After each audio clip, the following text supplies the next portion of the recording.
Okay, eighth grade. This is Sunday morning here in Ghana. I'm preparing to go over the items from your recent mini assessment and work backwards from the most difficult item based on the student's performance to the least difficult. So I have put 3 questions on the board. Now, I'm not surprised that a lot of these things were challenging because you were only recently introduced to these topics. So it's very unusual that in the first introduction, everything would be clearly understood. So that doesn't concern me at all. What does concern me a little bit is that some of the questions were designed to test your recollection of some fairly simple things. So we want to go back over those. Now for 8th graders, something that's very important to you that you may not have given much thought. In the past, we have had a number of students that have applied to high schools and took assessment tests or achievement tests, and they have, in the area of math, they have opted out of 9th grade math because of their preparation from 8th grade. So your preparation in 8th grade could become very practical in terms of the high school program that you go to and whether or not you have the opportunity to skip 9th grade math. Because much of 8th grade, if you do it in depth, it actually prepares you for 9th grade work, and the receiving school can assess that and maybe give you some advantages that you didn't know you had.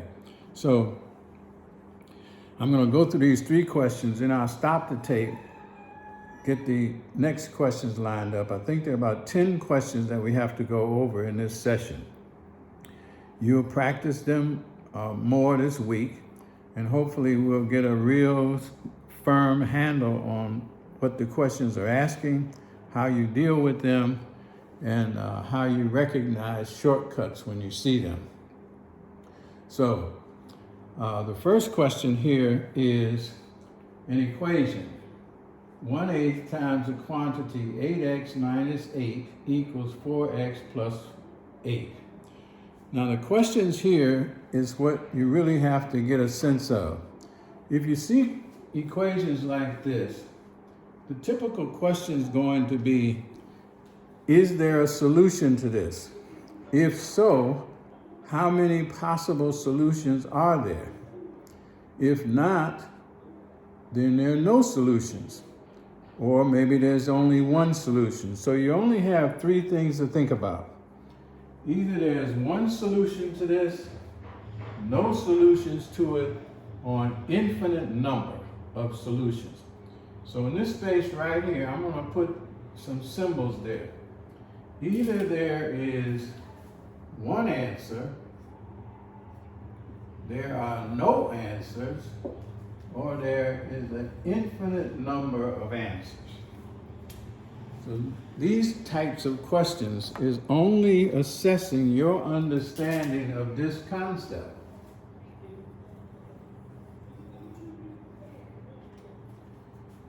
So if I apply that here, either this equation has one answer that will fit, or no answers at all that will fit, or it has a whole bunch of answers because they're all related to linear equations.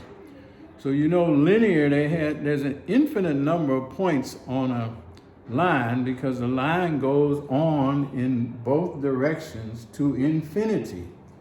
So if this is descriptive of a line or 2 lines, there could be only one solution, which means the line intersects with the other line, and there's only one place that could happen. Or the lines don't intersect at all, which suggests that they're either the same line or they are parallel. If there are no solutions, it's either the same line or they're parallel lines. Because you know the same line will have an infinite number of common points because two lines are superimposed on each other. So it's actually the same line. So there will be an infinite number of answers that fit that. If there are no intersections, that means it's the same line, so it can't intersect with itself. Or the lines are parallel, which means they never touch. So there wouldn't be any solution. If they cross, there's only one place that's going to happen because the two lines can only intersect at one point. So that's what this question is actually getting at. So let's see how we do it. I'm going to try to go quickly but clearly. So they're testing a number of things in the same question, and that's the challenge that students have and teachers have. The questions that you see on these assessments are developed by professional masters at making up questions. So they're actually testing your knowledge about a variety of things. It's not simply, can you work this out, but do you understand what these questions are asking you and what they're related to? So if you take notes, which is what you guys still don't do probably as well as you need to, or certainly as well as I would want you to, but if you take good notes and listen to what I'm saying, or listen to what Miss Pam's is saying, or listen carefully to what Miss Smiley is saying, you can take your notes and draw these same lines that I'm drawing, because that's for your reference and your playback later if you get confused or you just don't remember. So this tells us we have to use the distributive property to eliminate this parenthesis. So it's like the order of operations. We have to eliminate the parentheses. So 1/2 times 8 is going to give me 4. Because 8 is a fraction itself, 8 over 1. So I multiply 1 times 8, 2 times 1, I get 8 over 2, which comes out to be 4x minus 8 equals 4x plus 8. Now if you follow that, that's the key thing right here. So now you're simply asking yourself, is it possible for 4x minus 8 to be equal to 4x plus 8? And you'd say, well, let's say it's obvious to the trained eye that that's not possible. So there's no solution here. But let's say you didn't know that, and you're going to solve the equation. So if you subtract 4x from both sides, minus 4x, that cancels out, so you have minus 8. Minus 4x, that cancels out, you have a plus 8. So, is it possible for negative 8 to be equal to positive 8? You say no. So there are no answers to this question. There are no solutions. There's no number of value for x that you could put here to make this equal. So the answer is there's no solutions here. Either these are not linear equations, or the lines don't cross at all anywhere, so there's no solution to this. So we go to the next one. So they're testing your knowledge of how to solve equations at the same time. So this says 10x minus 3 divided by x. So we know that if this says division, we have to multiply. So in theory, we say 10x minus 3 times x over x. The x's cancel out. So now I have 10x minus 3. To keep it equal, I have to multiply this 3 by x, just like I did here. So I get 3x. So now I have 10x minus 3 equals 3x. So let's say if I want to keep everything positive and easy for myself, so I have 10x minus 3 equals 3x. So I could subtract 3x from both sides. This will go away. So take away 3x, take away 3x. So now I have 7x minus 3 equals 0, because this cancels out. So now I continue with my work, so I add 3 to both sides. So 7x when I add 3 here, the 3 goes away. And when I add 3 here, I get 0 plus 3 is 3. So 7x equals 3. So now, to get the x all by itself, I have to divide by 7. So I divide by 7, I'm left with x. 3 divided by 7. So there's only one solution to this equation. So if x is 3/7, this will work. So there's one solution here. There are no solutions here. So we'll come back. Now this is a question I've given you the answer to, and the question is only on there to show you how it actually might be presented. So let me read the question, and then let's review the, so we're 10 minutes into this. So here's the question, taken from the test you just took.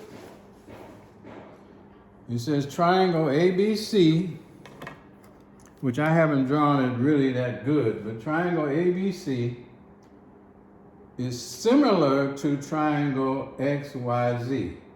Now you know similar means it's the same shape but a different size. So similar means it's the same shape but different size. So I won't write all that down. You should have had it in your notes before, but I'll say it one more time. Similar means that this triangle is the same shape as that triangle, but this is smaller than that. But otherwise, they're the same shape. They have the same angle measurements. That's what gives it its shape. And the hypotenuse of both triangles is on this line. So XZ is the hypotenuse of this right triangle, and AC is the hypotenuse of this right triangle. So I'm going to put in the symbols for the right angles. So it's got all of this discussion. So right angle here, right angle here. So then it goes on to say, the slope of line M, which is this line here, between -6, -8, which will be in this quadrant because it's negative, negative, -6, -8, and -2, -5. So they're giving you that information. So I'm going to write that in and show you just how the question is phrased so you can get a sense of what you're dealing with. So this point is -6, -8, -6 over here, and -8 down. This is -2, -2, -5. So now we know,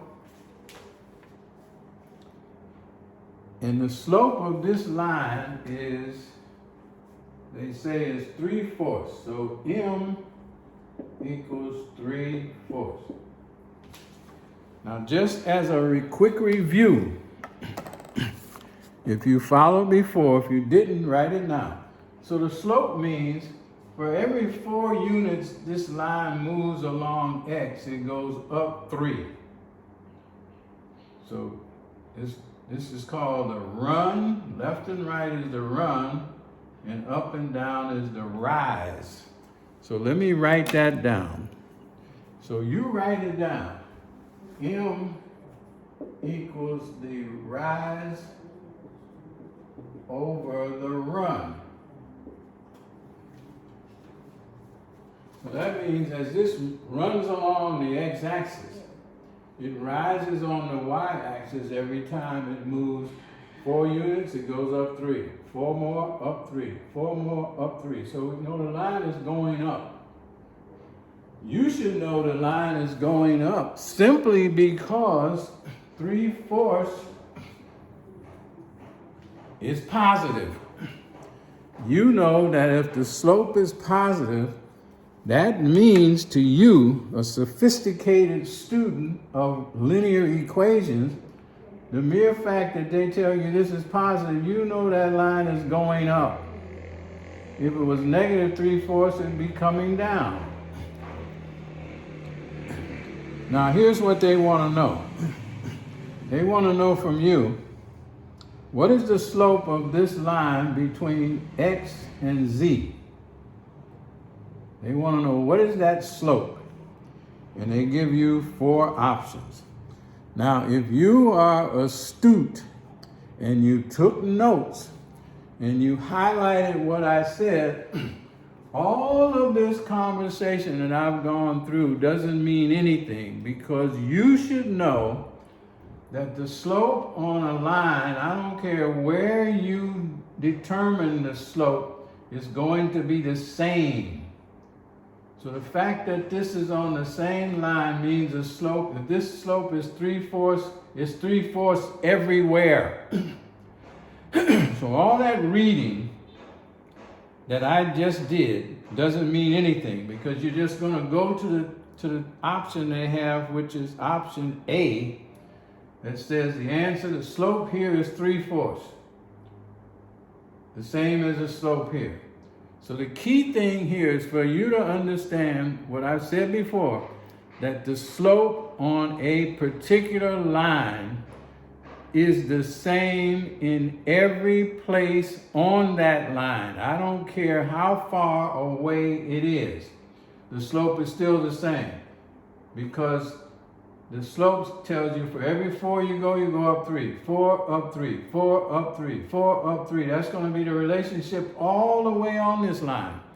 So all of this is just a trick question to get you to think about things. And if you don't know, the question looks complicated. However, if you do know, you just skip to the answer. You say the slope never changes on a given line. So I don't care where you're talking about, the slope is going to be the same. So you write it down, you try to remember it. It's the same thing as a rule that we said, any exponent that is raised to the 0 power equals 1. I don't care what it looks like.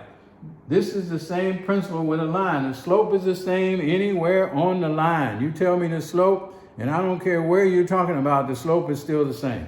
Okay, I'll stop right here. It's 17 minutes. I'll stop there and I'll clean this off, pick up with the next 3 questions. So hold tight.